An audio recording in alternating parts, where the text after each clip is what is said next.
நற்பவி divine channel நேயர்களுக்கு அன்பார்ந்த வணக்கம். அனைவருக்கும் இனிய தமிழ் புத்தாண்டு வாழ்த்துக்கள்.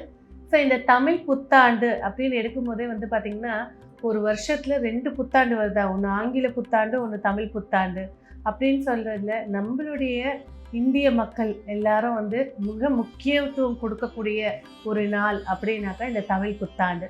இந்த தமிழ் புத்தாண்டு எப்போது வருது? ஏப்ரல் மாதம் சித்திரை, அதாவது ஆங்கிலத்துக்கு ஏப்ரல் மாதமும் தமிழுக்கு சித்திரை மாதம் 1ஆம் தேதி, அதாவது இந்த வருடம் கரெக்டாக சொல்லணும்னா 14/4/2026 காலை 9:30க்கு ரிஷப லக்னத்தில் இந்த தமிழ் புத்தாண்டு பிறக்குதுங்க. இந்த தமிழ் புத்தாண்டு பிறக்கக்கூடிய பஞ்ச முகூர்த்தங்கள் எடுத்துக்கிட்டிங்கனாக்கா, ஃபஸ்ட்டு இந்த தமிழ் புத்தாண்டுடைய பேர் பராபவ வருடம் அப்படின்ற பேரில் இந்த தமிழ் புத்தாண்டு பிறக்குது.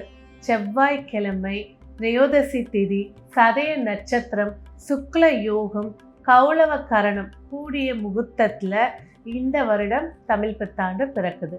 ஸோ இந்த வருடம் தமிழ் புத்தாண்டு பிறக்கும் போது கிரகங்களுடைய நிலைகள் என்னென்ன அப்படின்னு பார்க்கும்போது, மேஷத்தில் சூரியனும் சுக்கிரனும், ரிஷபத்தில் லக்னமும், இந்த மிதுனத்தில் குரு பகவானும், கடகத்தில் மாந்தியும், 5ஆம் இடமான சிம்மத்தில் கேதுவும், 10ஆம் இடமான கும்பத்தில் சந்திரன் ராகு, 11ஆம் இடத்துல சனி செவ்வாய் புதன். ஸோ இந்த அம்சத்தில் இந்த வருடம் பிறக்குது. முதல்ல பராபவ வருடத்துடைய பலன் என்ன?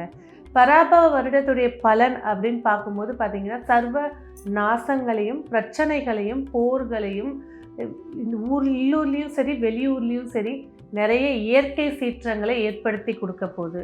அதே நேரத்தில் இந்த வருடத்துடைய நவநாயகனுடைய ராஜா அப்படின்ற கிரகம் குருன்னு உட்கார்ந்து எல்லாருடைய தனத்தையும் சரி, பொருளாதாரத்தையும் சரி, தானியத்தையும் சரி, விவசாய நிலங்களையும் சரி பாதுகாத்து கொடுக்கறதுக்கான வாய்ப்புகளையும் ஏற்படுத்தி கொடுக்க போகுது. இந்த வருடத்தில் மொத்தம் பார்த்திங்கன்னா 2 கிரக பயிற்சிகள், அதாவது ஒன்று குரு பயிற்சி ஜூன் மாதம் நடக்க இருக்குது, அதோட ராகு கேது பயிற்சி டிசம்பர் மாதம் நடக்க இருக்குது. ஸோ இதில் பார்த்திங்கனாக்கா இந்த பராபவ வருடம் 12 ராசிக்காரர்களுக்கும் எப்படி இருக்க போகுது வாங்க விரிவாக பார்க்கலாம். விருச்சக ராசி நேயர்கள், காலபுருஷனுக்கு 8வது ராசி. நிறைய பேர் இந்த விருச்சக ராசி மாதிரி என்ன கோவனே தெரிலங்க. கொள்ளாதவங்க, மனசு எப்போவுமே நெகட்டிவாக பேசுவாங்க, கோபமாக இருப்பாங்க, இந்த மாதிரி சொல்லி சொல்லி சொல்லி முத்திரை குத்தி. ஆனால் விருச்சக ராசி அப்படின்னு சொல்லும்போது துர்கை பிறந்த ராசி விருச்சக ராசி, மகாலட்சுமி பிறந்த ராசி விருச்சக ராசி. அனுஷ நட்சத்திரத்தில் தான் மகாலட்சுமி பிறந்தா, தாமரைப்பூ பிறந்ததும் அந்த அனுஷ நட்சத்திரம் தான். அவ்வளோ விசேஷமான ராசி விருச்சக ராசி. வீட்டில் ஒரு விருச்சக ராசி இருக்காங்க அப்படின்னா உங்களுக்கே தெரியாமல் உங்களை சேமிக்க வைக்கக்கூடியவங்க அவங்க தான். உங்களோட திட்டுவாங்க, அது அந்த விருச்சக ராசின்னு சொல்லும்போது திட்டுறதுல எல்லாம் தேலில் தேலுன்ற போது செய்யின்றத செய் ஏன்ற ஒரு வார்த்தை சேர்த்து வரும், அவ்வளோதான், உரிமை எடுத்துக்கிறது தான். ஸோ இந்த விருச்சக ராசி நீங்கள் பேசும்போது பார்த்தீங்கன்னா இந்த பராபவ வருடம் எப்படி இருக்க போகுது? கடந்த 3 வருஷம் ஒரு 4 வருஷம் வரைக்கும் போய்க்கோங்க, சரியான டென்ஷன், சரியான இரிட்டேஷன். வாழ்க்கையே இவ்வளோ தான் போல இருக்குது, இப்படி தான் இருக்க போகுது போல இருக்குது. சாவும் வரமாட்டேங்குது, வாழ்வும் வரமாட்டேங்குது, ஒரே இது பார்த்திங்கனாக்கா நான் சொல்கிறது 10 வயசு குழந்தைக்கும் 80 வயசு குழந்தை வரைக்கும் போட்டுக்குவோம். இந்த மைண்ட் ஸ்டேட் ஒரு உச்சக்கட்டத்தில் இருந்தாங்க. சரி, இந்த எப்பவும் போல் எல்லாரும் போல் இந்த வருஷம் நல்லா இருக்குன்னு சொல்லி முடிக்க போகிறீங்களான்னா கண்டிப்பாக கிடையாது. ஸோ இந்த பிரச்சனைகளுடைய எக்ஸ்பீரியன்ஸை வச்சு இந்த வருஷம் ஜெயிக்க போகிறாங்க. ஏன்னா 9ல் குரு வரப்போகுது, ராகு 4ல் இருக்கார், சனி 5ல் இருக்கார், இருக்கட்டும். பட் ஆனால் ராசிநாதன் இந்த வருடம் பிறக்கும்போது பூர்வ புண்ணிய ஸ்தானத்தில் இருக்கார். நினச்சதை ஜெயிச்சு காட்ட போகிறீங்க. கண்டிப்பாக எழுதி வச்சுக்கோங்க, புதிய சொத்து ஒன்று உங்களுக்கு தேடி வரும். ஏங்க நானே வாடகை வீட்டில் தாங்க இருக்கேன், லீஸுக்காவது எடுத்து போவீங்க. ஒரு வாடகை ப்ரெஷர் அப்படிங்கிறது இல்லாமல் இருக்கு. ஆதரவு, சொந்த பந்தங்களால் நிறைய அவமானங்கள், கைவிட்ட சில பேர் கௌரவ பிரச்சனைக்காக சொந்த பந்தங்கிட்ட போக மாட்டாங்க.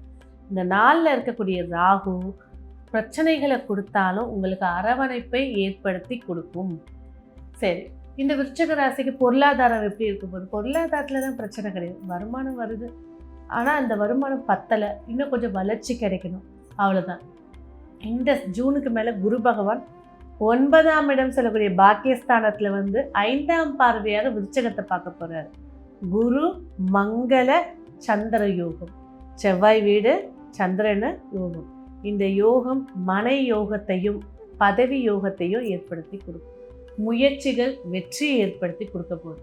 இந்த ராகு கேது டிசம்பர் மாதத்துக்கு அப்புறம் நகர்ந்ததுக்கு அப்புறமா இவங்க சில இடத்துல தயங்கி நிற்கிறது, திறமையை காட்ட முடியாமல் இருக்கிறது எல்லாம் விலகி ஜெயிச்சு காட்ட போகிறாங்க.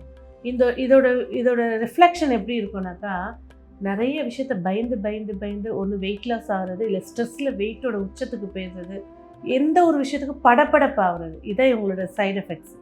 ஸோ இந்த வருஷம் இந்த பராபவ வருடம் நிறைய ராசிகளுக்கு பிரச்சனைகள் இருந்தாலும் நியூட்ரலாக இருக்கக்கூடிய ஒரு ராசி தான் விருச்சிக ராசி.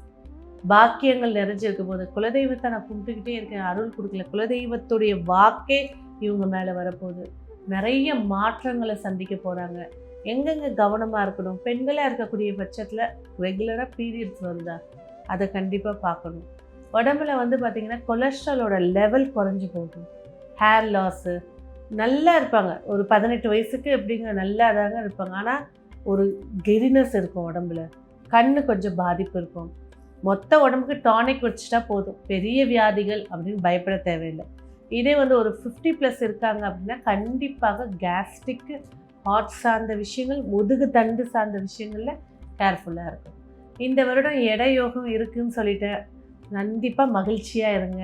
புத்திர பாக்கியத்தை ஏற்படுத்தி கொடுக்க போகுது. தாய்மை, எனக்கு தாய்மை கிடைக்குமாங்க, அப்பான்னு சொல்ல குழந்தை இருக்குதுங்களாங்க அப்படின்னு வருத்தப்பட்டவங்க எல்லாருக்கும் கண்டிப்பாக உங்களோட ஆன்மீக பிரார்த்தனைகள் மூலியமாகவும் உங்கள் ஜாதக ரீதியாகவும் கண்டிப்பாக பிரார்த்தத்தை ஏற்படுத்தி கொடுக்க போகுது. டெஸ்ட் டியூப்காக நான் ட்ரை பண்ணிகிட்ருக்கேன், எப்போ கிடைக்கும் ஒரு நிமித்தம் சொல்லுங்களேன் அப்படின்னு பார்த்தீங்கன்னா, டெஃபினட்டாக செப்டம்பர் அக்டோபர் மாதத்தில் ஒரு விஷயம் குதித்து கொடுக்கும். மகிழ்ச்சியாக இருக்கக்கூடிய வாய்ப்புகள் ஏற்படுத்தி கொடுக்கும். எங்கெல்லாம் கவனமாக இருக்கணும், பந்தங்களோட பேச்சுவார்த்தை நடக்கும்போது நம்ம யதார்த்தமாக பக்கத்து வீட்டில் பேசிகிட்டு இருக்கோம், அவங்க வீட்டில் உள்ளதை காசிப் பேசுகிறாங்க, அதனால் ஒதுக்கி வச்சப்பட்டது. எந்த ஒரு விஷயத்தையும் ஃபுல்ஃபில் ஆகாமல் வேலைங்களை செய்கிறது, எனக்கு இதான் வேலையா, அதை ஃபுல்ஃபில்லாக பண்ணிங்கன்னா நீங்கள் சக்ஸஸ் ஆகிடுவீங்க. நிறைய விருச்சிக ராசி பாருங்கள், எழுத்து, இயல், இசை, நாடகம், இது 3ல் ஒரு விஷயத்தில் இந்த வருஷம் நிறைய பத்மஸ்ரீ விருதுகளாக இருக்கட்டும், எந்த விருதாக இருக்கட்டும், அதிகம் வாங்க போகிறது விருச்சிக ராசி தான். சரி, சொந்த தொழிலில் கேது பகவான் இருக்கார், விநாயகர் ரூம் ஒன்று பண்ணுங்கள், விநாயகர் படம் வச்சு இது பூஜை பண்ணுங்கள், தொழில் சிறப்பாக இயங்கும். அதே போல் மெடிக்கல் துறையில் இருக்கக்கூடிய விருச்சிக ராசிக்கு இந்த வருடம் கொடிகட்டி பறக்க போகுது, பேர் புகழை ஏற்படுத்தி கொடுக்க போகுது. நான் நீட் எக்ஸாம் எழுதிட்டேன், இந்த கோர்ஸ் எடுக்க போகிறேன், கண்டிப்பாக பாஸ் ஆகிடுவாங்க. அதுலலாம் எந்த ஒரு இஷ்யூவும் கிடையாது. என்ன ஒன்றுனா, தன்னோட மைண்டை தனக்குள்ளே வச்சுக்கோங்க, வெளியில் ஓவராக பேசாதீங்க, இதை மட்டும் குறைச்சிக்கோங்க, அவ்வளோதான். ஸோ லாபங்கள் நிறைந்து இருக்க போது. வருஷம் பிறக்கிறதே 4ஆம் இடத்துல சந்திரன், திக்பலத்தோடு இருக்கக்கூடிய ஒரே ராசி விருச்சிக ராசி. தைரியத்தோடு இந்த வருஷத்தை பயணிங்க, சிறப்புகள் நிறைய இருக்கும். சரி, இந்த விருச்சிக ராசி நேயர்களுக்கு இந்த பராபவ வருடம் இன்னும் சிறப்பையும் மிரக்கல்ஸையும் ஏற்படுத்தி கொடுக்க செய்ய வேண்டிய வழிபாடு ஒரே ஒரு சீக்ரெட் தான். உங்களுக்கு மட்டும் தான் நான் தாந்திரிக பரிகாரம் சொல்ல போகிறேன். அதாவது மாதத்தில் வரக்கூடிய வளர்பிறை அஷ்டமி, தேய்பிறை அஷ்டமி, அப்போ ஒரு வருஷத்துக்கு பார்த்திங்கனாக்கா 24 வரும். இந்த 24 அஷ்டமிக்கும் வீட்டில் மகாலட்சுமி அஷ்டோத்தமம் படிங்க. நான் வேலைக்கு போகிறேன், இதெல்லாம் நான் செய்ய முடியாது, அந்த நாளில் ஒரு தாமரைப்பூ வாங்கி மகாலட்சுமிக்கு கொடுங்க. செல்வ வளர்ச்சி, புகழ் வளர்ச்சி, குடும்ப ஒற்றுமை, பிஸ்னஸ் சிறப்பாகும். நீங்கள் 3 மாதங்கள் கொடுத்ததுக்கப்புறம் எப்படி இருக்குது அப்படின்றத எனக்கு கமெண்ட்ஸில் போடுங்க.